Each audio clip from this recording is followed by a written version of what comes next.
Hey, this is Glendon. We're making money with storage unit auctions, and I've been meaning to do this video for a long time, and I just got around to it.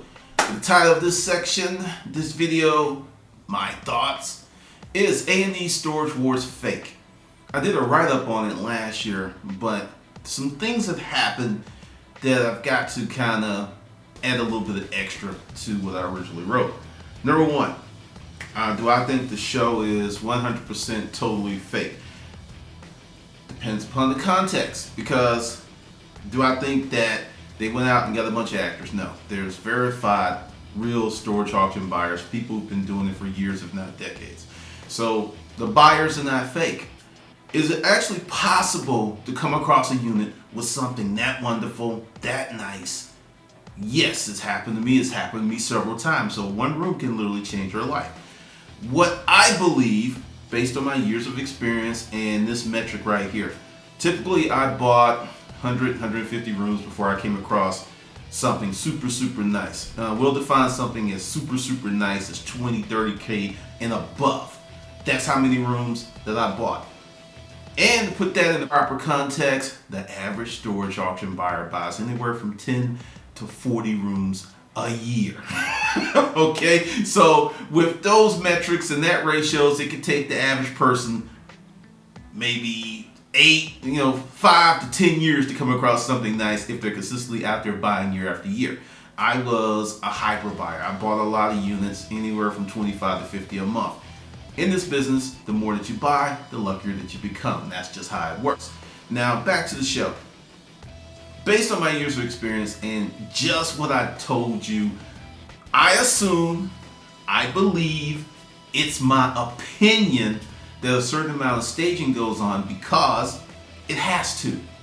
You could go out and go to 100 auctions and buy everything in sight and not come across anything great. It's happened to me. I've gone out for weeks, I've gone out for months, and it was just regular run-of-the-mill stuff. Now understand, you could still make a ton of money with regular run-of-the-mill stuff. That was actually the basis of my business model. You know, high-end, nice stuff only constituted maybe 10, 15% of the profit margins.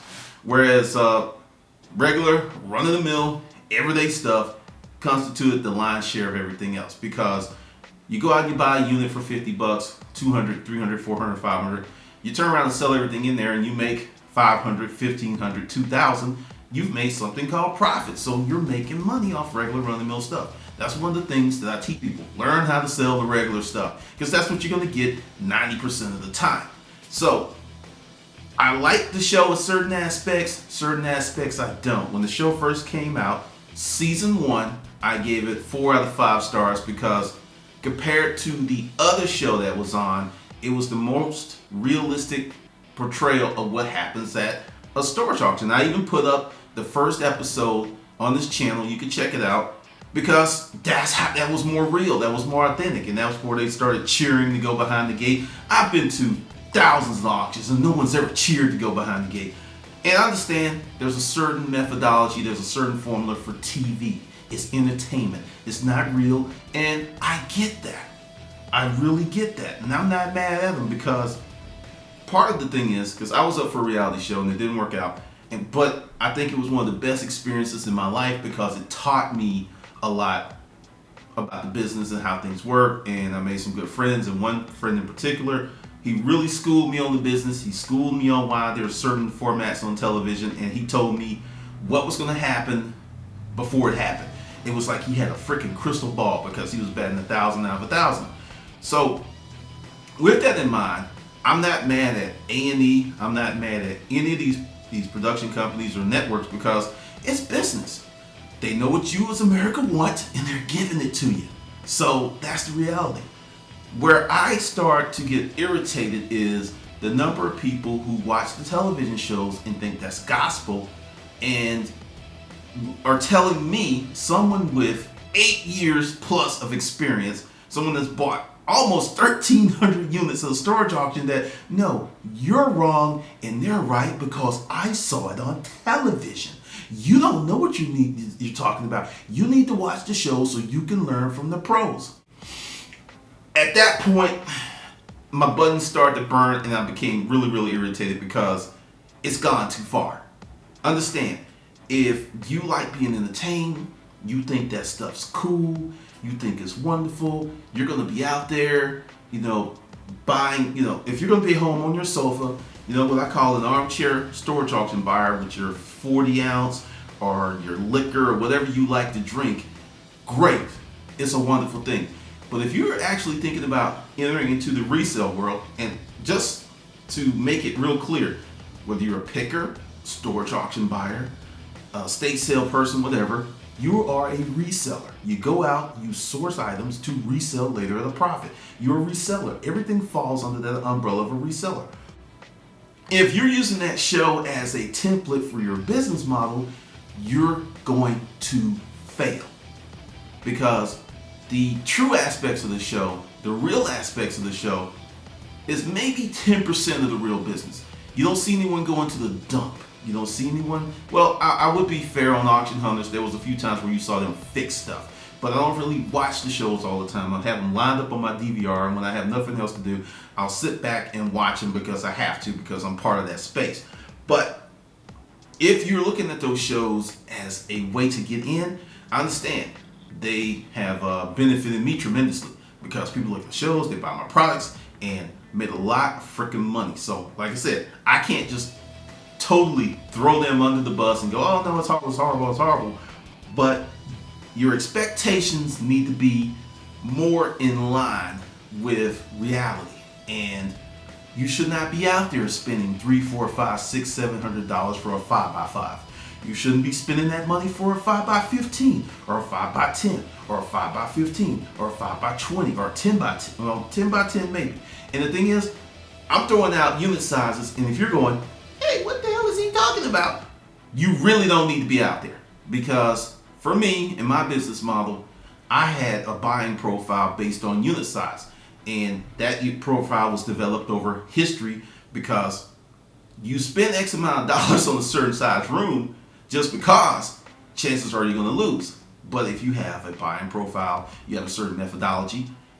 I won 90% of the time after that first year. First year, I went through what many of you are going through. It was bad experiences. The regulars were playing with me. I bought units that I lost my ass on.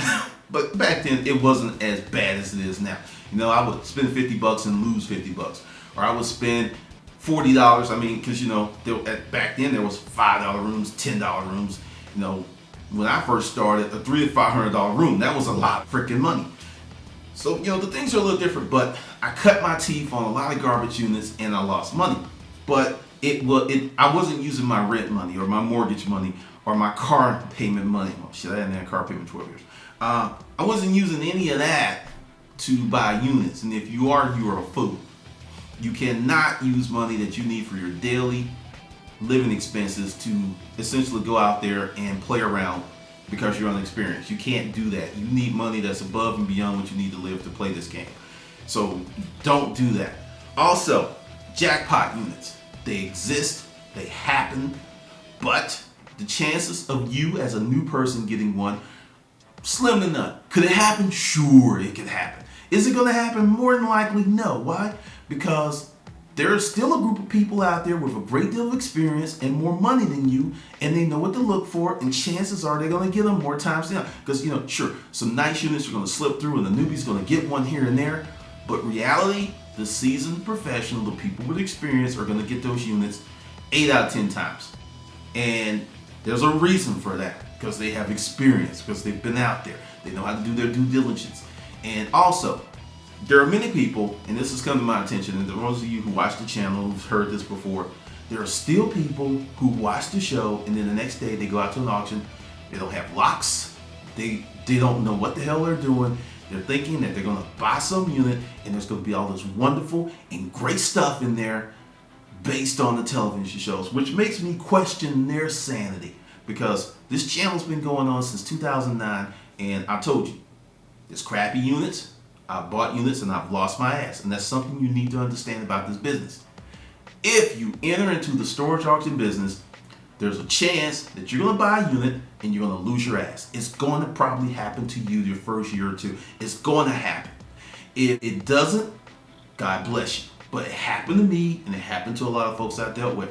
And you know, there's this idiotic sense of unfairness when it happens. Well, no, it's very fair. It's very real, because this is an educated guess. Some people call it a gamble. For me, it was an educated guess because I saw value in certain things. And as my buying knowledge grew, as my information base grew of what sells, what doesn't sell, as I developed a business model, if I developed selling channels, it was like I could see a room and I knew exactly how I was going to sell it, how I was going to make money, and I did it usually fairly quickly being 1 week to 6 weeks. Understand, that's another thing. You buy a unit on Tuesday and you sell everything on Tuesday is a fantasy. You may sell a few items, or you may get a really good unit and find enough buyers, but that's rare. It's going to take you a week to 6 weeks to sell most of the stuff, which means you need to have some type of business model, some type of plan, a place to store the stuff, a place to fix the stuff. So that's the deal with the shows. Under the fold, there's the original write-up. You know, take from it what you will. Give me your thoughts, because I'm not going to go out there and just say that, oh no, it's 100% fake, because I can tell who was a real buyer on the show and who wasn't. I mean, it's just obvious. And once again, the show is designed for entertainment. And in that aspect, it's a glowing success. It's an overwhelming success. And probably will be for another year, because America loves Storage Wars. That's the reality. But, you know, America, as Bernie Mac used to say, America, if you're listening, don't take that shit as a business model. Don't do it. You will regret it, because there's this huge amount of churn. People are going out to the auction, then they're like, oh shit, this ain't for me.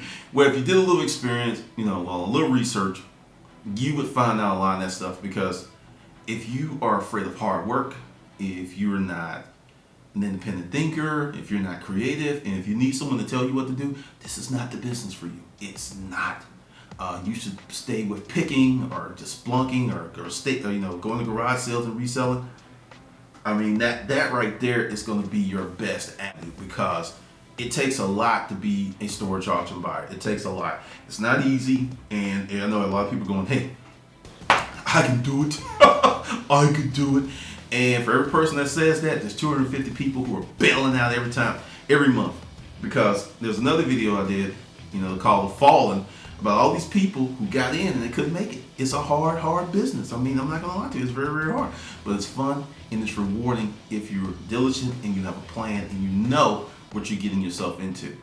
You know, that's the deal.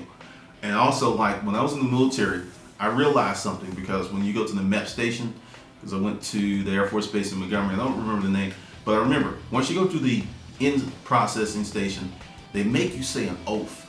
And the reason they make you say that oath is because they want you to be fully aware that you're making a commitment to the military. And I noticed that commitment really was strong during Desert Storm, because I was in Desert Storm. I didn't actually go over to Iraq. I was here in Atlanta at the Fort McPherson processing people to send over there. And I noticed with my friends and people I didn't know so well, and a lot of these reservists who were being called up for active duty, that their commitment level was strong because they said that oath X amount of years ago. So what I'm saying to you is, if you're going to get in this business, you have to give it a commitment to weather. You have to commit to it, to weather through those storms. Because in the beginning, it's going to be hard. It's going to be really hard. And if you don't have that commitment, if you're just kind of like fair weather, like I'm going to try it, and if I don't make my $2,000 real quick, I'm out. Stay home. Stay home. Don't even go out there. Just stay home. Trust me. Just stay home. All right. Let me know what you think of this video. And like I said, the write-ups below, you can check it out for yourself. All right. This is Glendon, making money with storage unit auctions.